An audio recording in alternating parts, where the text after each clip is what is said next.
Chapter 7. The Duke's Son. When the Duke said this, I was very surprised. But Holmes was surprised too. "This is news to me," he said. "Can you tell me more?" The Duke stood up and walked round the room for a minute. "I must tell you everything," he said.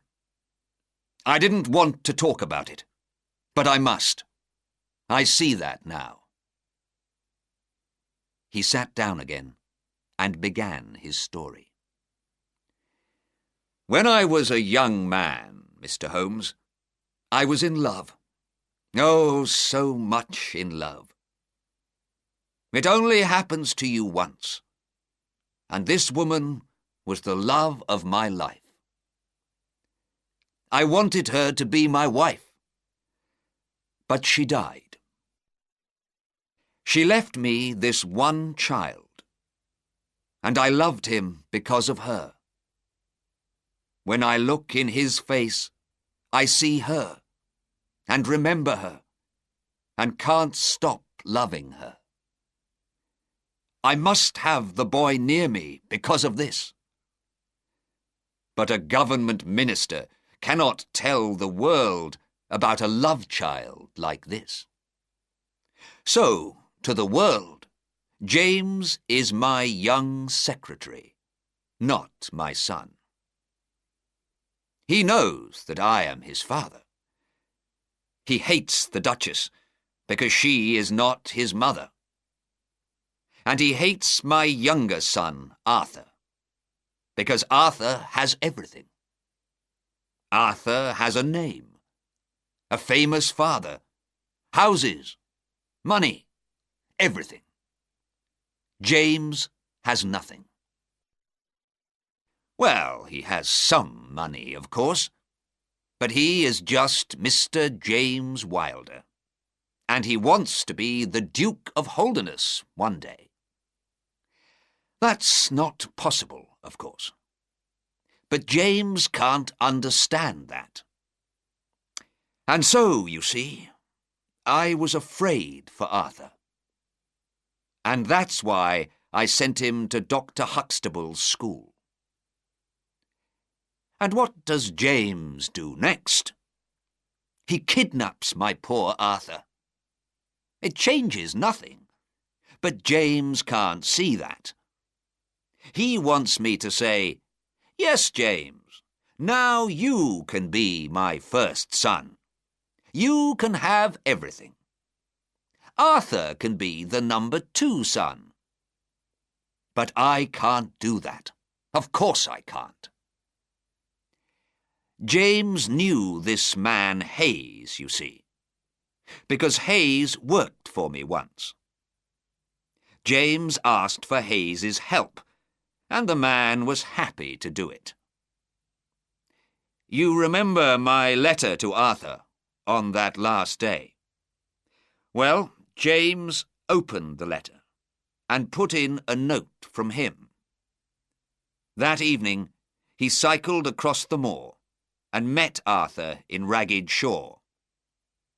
He talked about the Duchess, Arthur's mother. "She wants to see you," he told Arthur. "She's waiting on the moor. Come back at midnight, and a man with a horse can take you to her." Of course, poor Arthur wanted to see his mother, so he came. Hayes was there with 2 horses, and they rode across the moor. But the German teacher followed them, and Hayes killed him. Hayes then took Arthur to the Green Man. Well, Mr. Holmes, I knew nothing about any of this until the murder. James is a bad boy, but he does not murder people. When he heard the news, he came to me at once, crying. What could I do? I didn't want the world to know about this. So James went down to the Green Man. He told Hayes to run away, because everybody knew about the murder now, and knew the murderer's name too. Hayes left at once. Later, I went down and saw Arthur. I left him there with Mrs. Hayes, because I couldn't say anything to the police just then.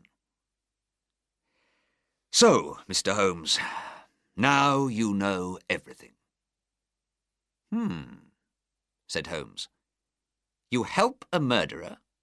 You say nothing to the police? You leave your young son in a dirty inn? And you ask for my help? People never spoke to the Duke of Holderness like this, usually. His face was red, but he said nothing. First, said Holmes, we must bring Arthur home. Yes, the Duke said quietly. Holmes quickly wrote a note and took it out of the room. A minute later, he was back. Now, what are you going to do about Mr. James Wilder? He said. I understand you, Mr. Holmes, said the Duke. James is leaving me and going to Australia next week. Good, said Holmes. And the Duchess? Perhaps without James in the house, you and she— Yes, I wrote to the Duchess this morning. Holmes stood up. Well, he said, Watson and I can go home now, I think. There is just one other small thing. This man Hayes took 2 horses across the moor, but the horses' feet made the tracks of a cow in the mud. How was this possible? The Duke looked surprised and thought for a minute. Then he went away and came back 2 minutes later with a glass box in his hands. In the box were some horseshoes. We found these shoes under the ground in the garden, the Duke said. They are about 500 years old, we think. The Holderness family has a long and interesting past. Holmes opened the box and took out one shoe. It was a shoe for a horse's foot, but it looked like a cloven cow's foot. Holmes wet his finger and ran it round the bottom of the shoe. A little mud came off on his finger. Thank you, said Holmes. He put the horseshoe back in its box. That shoe is the second most interesting thing in the north of England, he said. And the first? Asked the Duke. Holmes took the cheque for £12,000 from the table and slowly put it into his notebook. I am a poor man, he said. He looked lovingly at the notebook, then put it carefully in his pocket.